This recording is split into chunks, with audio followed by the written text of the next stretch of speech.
कन्हैयालाल हत्याकांड के 5वें दिन रविवार को उदयपुर में कर्फ्यू में 10 घंटे की ढील दी गई। सुबह 8 से शाम 6 बजे तक बाजार खुले रहे। वहीं सोमवार को कर्फ्यू में 12 घंटे की छूट रही।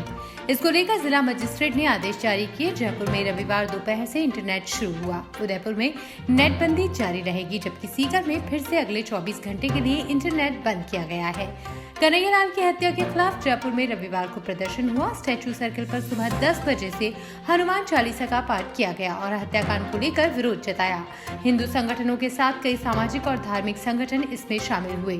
अजमेर में सोमवार सुबह 7 से दोपहर 12 बजे तक सर्व समाज की ओर से बंद बुलाया गया। राजस्थान में कोरोना का संक्रमण भले ही घातक ना हो, लेकिन ये अब धीरे धीरे बढ़ने लगा है। पिछले महीने जून में राज्य में मिले कुल केस मई के मुकाबले 28% ज्यादा थे, जबकि डेथ केस भी 50% बढ़े हैं। विशेषज्ञों की माने तो जुलाई के शुरुआती दिनों में जो ट्रेंड दिख रहा है, उसे देखकर लगता है कि जुलाई में संक्रमण और बढ़ने की आशंका है। मेडिकल हेल्थ डिपार्टमेंट राजस्थान की रिपोर्ट देखें तो मई में राज्य में 2098 संक्रमित केस मिले थे, जबकि 31 दिन के अंदर केवल 5 मरीजों की मौत हुई थी। लेकिन जून में संक्रमित केसों की संख्या बढ़कर 2677 और डेथ केस 8 तक पहुंच गए। वहीं जुलाई महीने के शुरुआती 3 दिन की रिपोर्ट देखें तो अब तक कुल 328 केस मिल चुके हैं, जबकि एक मरीज की अब तक मृत्यु हो चुकी है।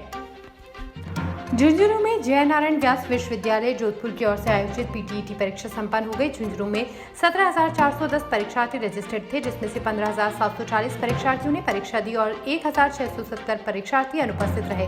जिले में 41 सेंटरों पर परीक्षा का आयोजन हुआ। झुंझुनू और बगड़ में परीक्षा को लेकर सुरक्षा व्यवस्था भी तैनात की गई है। जिला समन्वयक सेठ नेत्राम मेघराज राजकीय महिला महाविद्यालय के associate professor doctor Chandramohan Rajauria ने बताया कि पीटीईटी की परीक्षा पूरी व्यवस्था के साथ आयोजित हुई। परीक्षा के लिए पुलिस की ओर से 6 फ्लाइंग दस्ते बनाए गए थे। प्रशासन और कॉलेज की ओर से 11 फ्लाइंग दस्ते बनाए गए थे। परीक्षा के कारण झुंझुनू के बस अड्डे पर भी काफी भीड़ रही। रोडवेज की ओर से अलग से बसों की व्यवस्था भी की गई थी। देश को नई ब्यूटी क्वीन मिल चुकी है। फेमिना मिस इंडिया 2022 का ऐलान हो चुका है। कर्नाटक की सिनी शेट्टी के सिर पर मिस इंडिया 2022 का ताज पहनाया गया। वहीं राजस्थान की रहने वाली रूबल शेखावत को फेमिना मिस इंडिया 2022 के फर्स्ट रनर अप और उत्तर प्रदेश की शिनाता चौहान को सेकंड रनर अप का ताज पहनाया गया। राजस्थान की रहने वाली रूबल शेखावत ने फेमिना मिस इंडिया 2022 के फर्स्ट रनर अप का ताज अपने नाम किया। रूबल राजस्थान के शाही राज्य की समृद्ध संस्कृति और विरासत से ताल्लुक रखती हैं। रूबल शेखावत खुद को एक जिज्ञासु स्टूडेंट मानती हैं। रूबल कहती हैं कि प्रोग्रेस जीत से ज्यादा जरूरी है। इस बार भी हर बार की तरह मिस इंडिया प्रतियोगिता काफी मजेदार रही। इस बार जजों के पैनल में मलाइका अरोड़ा, डिनो मारिया, नेहा धूपिया, राहुल खन्ना, शामक डाबर और रोहित गांधी रहे। बारा शहर में नाबालिग लड़की से छेड़छाड़ का मामला सामने आया। पीड़िता ने आरोपी के खिलाफ महिला थाने में मामला दर्ज करवाया था। पुलिस ने ST/SC एक्ट, छेड़छाड़ व पॉक्सो एक्ट सहित विभिन्न धाराओं में मामला दर्ज कर जांच शुरू कर दी है। महिला थाना ASI कैलाश मीना ने कहा कि पीड़िता ने रिपोर्ट में बताया है कि उसके मामा का परिचित युवक पिछले कई दिनों से परेशान कर रहा था। कभी भी घर से बाहर आते जाते पीछा करता था और रास्ते में रोककर उससे जबरन भगा ले जाने और जान से मारने की भी धमकी देता था। शनिवार को दोपहर में 17 वर्षीय नाबालिग घर के किसी काम से निकली थी। तभी उस दौरान आरोपी युवक उसका पीछा करते हुए उसे मौके देखकर रास्ते में रोक लिया और नाबालिग को भगा ले जाने की धमकी दी। बात नहीं मानने पर जान से मारने की भी धमकी दी। पीड़िता ने जैसे तैसे घर पहुंचकर अपने परिजनों को पूरा घटनाक्रम बताया। परिजनों ने देरी न करते हुए महिला थाना पहुंचकर मामला दर्ज करवाया। पुलिस ने विभिन्न धाराओं में मामला दर्ज कर जांच शुरू कर दी है। एक तरफ राज्य सरकार ने बोर्ड आयोगों में राजनीतिक नियुक्तियां कर दी, लेकिन प्रदेश में कला, साहित्य, भाषा और संस्कृति को बढ़ाने का जिम्मा जिन अकादमियों पर था, वे 3.5 साल से स्थायी अध्यक्ष, सचिव और सदस्यों के अभाव में काम कर रही थी। नियुक्तियां नहीं होने से प्रशासनिक अधिकारियों के भरोसे चल रही अकादमियां कलाकारों और विद्वानों के लिए पुरस्कार समारोह के आयोजन, ग्रंथों के प्रकाशन के साथ ही नीतिगत निर्णय नहीं ले पा रही थी। अकादमियों में मनोनीत अध्यक्ष और कार्य समिति के सदस्यों की स्थायी नियुक्ति नहीं होने से नई योजनाएं लागू नहीं हो पा रही थी। साहित्य, संस्कृत, उर्दू, सिंधी, राजस्थानी और ब्रज भाषा जैसी अकादमियां भाषा के सृजन को प्रेरित, प्रोत्साहित और प्रसारित करने के काम करती थी। सेमिनार, वर्कशॉप जैसे कार्यक्रम करवाने से लेकर पत्रिकाएं प्रकाशित करने व अन्य काम करती थी।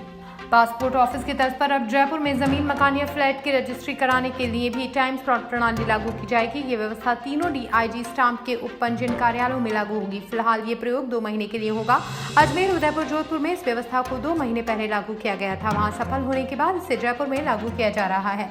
नई व्यवस्था में लोगों को 3 दिन पहले ही रजिस्ट्री कराने के लिए टाइम दे दिया जाएगा। गौरतलब है कि जयपुर में 3 DIG स्टाम्प बैठते हैं। प्रदेश के कुल रजिस्ट्रियों में से अकेले जयपुर में 40% रजिस्ट्री होती है। राजस्थान में मानसून की एंट्री के साथ ही बारिश का दौर शुरू हो गया। रविवार सुबह से जयपुर समेत अलग अलग शहरों में बारिश का दौर जारी है। इधर मौसम विभाग ने प्रदेश के 7 संभाग जयपुर, जोधपुर, बीकानेर, उदयपुर, कोटा, भरतपुर और अजमेर के 22 जिलों में बारिश का अलर्ट जारी किया है। प्रतापगढ़ जिला मुख्यालय के ग्राम पंचायत मगरोड़ा के निकट स्थित पलथान गांव में लगभग 3 साल से अचलपुर रोड पर जल भराव से ग्रामीण परेशान हो रहे हैं। गंदे पानी के बीच से ग्रामीणों को निकलने पर मजबूर होना पड़ रहा है। शिकायत के बाद भी कोई सुनवाई नहीं हो रही। कई बार ग्रामीणों ने जल निकासी की भी जनप्रतिनिधि व प्रशासनिक अधिकारियों से मांग की, लेकिन व्यवस्था जिसकी तस है। पलथान गाँव के ग्रामीणों ने बताया कि बारिश के समय हम लोगों का घर से बाहर निकलना मुश्किल हो जाता है। सड़कों पर दोनों तरफ पानी भरा रहता है और चारों तरफ गलियां कीचड़ व गंदे पानी से सनी हुई रहती हैं, जिसकी वजह से बीमारियों का भी अंदेशा बना रहता है। रोड पर कीचड़ की वजह से दोपहिया वाहनों को आवाजाही में काफी परेशानी का सामना करना पड़ता है। समस्या को लेकर कई बार ग्रामीणों ने ग्राम पंचायत और प्रशासनिक अधिकारियों से भी इस मामले में कुछ करने की मांग की है। राजस्थान के पाली में फ्रॉड का मामला सामने आया है। पुलिस से मालूम हुआ कि एक व्यक्ति ने आवश्यकता होने पर फाइनेंस कंपनी में लोन के लिए अप्लाई किया था। कंपनी के अधिकारी आवेदक के घर पहुंचे और मकान का पट्टा, 6 खाली चेक, हस्ताक्षर युक्त आधार कार्ड, राशन कार्ड तक लेकर और बोले कि जल्द ही लोन स्वीकृत हो जाएगा। लेकिन कुछ माह बाद पीड़ित के मोबाइल पर SMS आया जिसमें लोन की किश्त बकाया होने की बात थी। ये देख उसके होश उड़ गए। उन्होंने फाइनेंस कंपनी के दफ्तर जाकर उनसे इस बारे में कहा कि लोन स्वीकृत न होने पर भी किश्त भरने का मैसेज क्यों आ रहा है। तो फाइनेंस कंपनी के अधिकारी इस बात से अनजान होकर उसकी बात मानने को तैयार नहीं थे। आखिर पीड़ित ने फाइनेंस कंपनी के 3 लोगों के खिलाफ पाली थाने में मामला दर्ज कराया। पुलिस मामले की कार्रवाई शुरू कर दी है। पाकिस्तान से लगातार भेजे जा रहे हथियारों और मादक पदार्थों को देखते हुए राजस्थान की पश्चिमी सरहद को एंटी ड्रोन ट्रैकिंग से लैस करने की तैयारी की जा रही है। जम्मू कश्मीर सीमा पर इसे पायलट प्रोजेक्ट के तहत शुरू कर दिया गया है। पाक की नापाक हरकतों का जवाब देने के लिए BSF अपनी ऑपरेशन क्षमता बढ़ा रही है। एंटी ड्रोन ट्रैकिंग दुश्मन के ड्रोन को 10 सेकंड में ढूंढने और 30 सेकंड में उसकी रेडियो फ्रिक्वेंसी जाम करने में सक्षम है। इसका उपयोग पश्चिमी सरहद पर 50 डिग्री और बर्फीली पहाड़ियों के -30 डिग्री तापमान में भी किया जा सकेगा। BSF के DG पंकज कुमार सिंह ने बीकानेर विजिट के दौरान बॉर्डर की सुरक्षा से जुड़े मुद्दों पर मंथन किया है। बारिश का पानी सहेजने के लिए प्रधानमंत्री की महत्वाकांक्षी योजना अमृत सरोवर के लिए दौसा जिले में 75 गांवों को चिन्हित किया गया है। प्रथम चरण में इनमें से 28 पर काम शुरू कर दिया गया है। साथ ही बचे हुए स्थानों पर दूसरे व तीसरे चरण में काम किया जाएगा। अमृत सरोवर को बनाने का मुख्य उद्देश्य वातावरण के साथ साथ जल स्तर को बढ़ावा देने से है। इन सरोवरों में बारिश के व्यर्थ बहने वाले पानी को जमा किया जाएगा, जिससे मिट्टी की नमी और धरती के नीचे जल स्तर को बढ़ावा दिया जा सके। ऐसे में जिले में यदि इस बार मानसून मेहरबान रहा तो आने वाले समय में पानी के संकट से जूझ रहे जिले के 75 गांवों के लिए राहत की खबर होगी। यहाँ की 11 पंचायत समितियों के 75 गांवों को चिन्हित कर स्थान का चयन कर लिया गया है, जिनमें से 28 में काम शुरू कर दिया गया है। पंचायती राज विभाग द्वारा 15 अगस्त तक 20% काम पूरा करने का लक्ष्य दिया गया है। यदि समय रहते काम पूरा हुआ तो पानी के संकट से जूझ रहे जिले के 75 गाँवों के लिए राहत मिलेगी। तेज रफ्तार कार डिवाइडर कूद कर रॉन्ग साइड में 2 बाइक सवारों पर पलट गई। हादसे में एक युवक की मौत हो गई जबकि दूसरा गंभीर रूप से घायल हो गया। ये पूरी घटना वहां पर लगे CCTV कैमरे में कैद हो गई। मामला सीकर के पिपराली रोड इलाके का है। घायल युवक को SK हॉस्पिटल में भर्ती कराया गया है। उद्योग नगर पुलिस आसपास के CCTV कैमरों की फुटेज के आधार पर पूरे घटनाक्रम की जाँच कर रही है। मुंबई को भारतीय रेलवे ने एक और बड़ी सौगात दी है। इसके तहत छत्रपति शिवाजी महाराज टर्मिनस पर नई स्लीपिंग पॉड्स की सुविधा शुरू की गई। ये CSMT स्टेशन की मेन लाइन पर प्रतीक्षालय के पास स्थित है। इसे यात्रियों को अधिक आराम, किफायती और सस्ता रहने का विकल्प देने के लिए खोला गया है।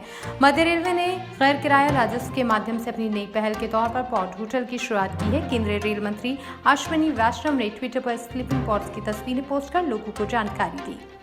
महाराष्ट्र विधानसभा में CM एकनाथ शिंदे सरकार ने विश्वास मत हासिल कर लिया है। शिंदे सरकार को विधानसभा में 164 विधायकों ने समर्थन किया है, जबकि स्पीकर का वोट नहीं गिना गया, वरना ये आंकड़ा 165 पहुंच जाता। हालांकि वोटिंग के समय कांग्रेस के अशोक चव्हाण सहित 5 विधायक सदन में नहीं पहुंचे। राज्य में मौजूदा समय में 287 विधायक हैं। ऐसे में सरकार बनाने के लिए 144 वोटों की जरूरत थी, जिसे शिंदे ने आसानी से हासिल कर लिया है। दूसरी तरफ उद्धव गुट को सुप्रीम कोर्ट से फिर झटका लगा। दरअसल नए चीफ व्हिप के चुनाव चुनाव के खिलाफ उद्धव ग्रुप ने सुप्रीम कोर्ट का दरवाजा खटखटाया था। साथ ही याचिका में स्पीकर के एक्शन पर रोक लगाने की मांग की थी। उद्धव खेमे ने सुप्रीम कोर्ट के समक्ष whip chief leader of party को पद से हटाने का मसला उठाया था, लेकिन सुप्रीम कोर्ट ने इस पर तत्काल सुनवाई से इनकार कर दिया और कहा कि वे 11 जुलाई को अन्य मामलों में साथ इसे भी सुनेंगी।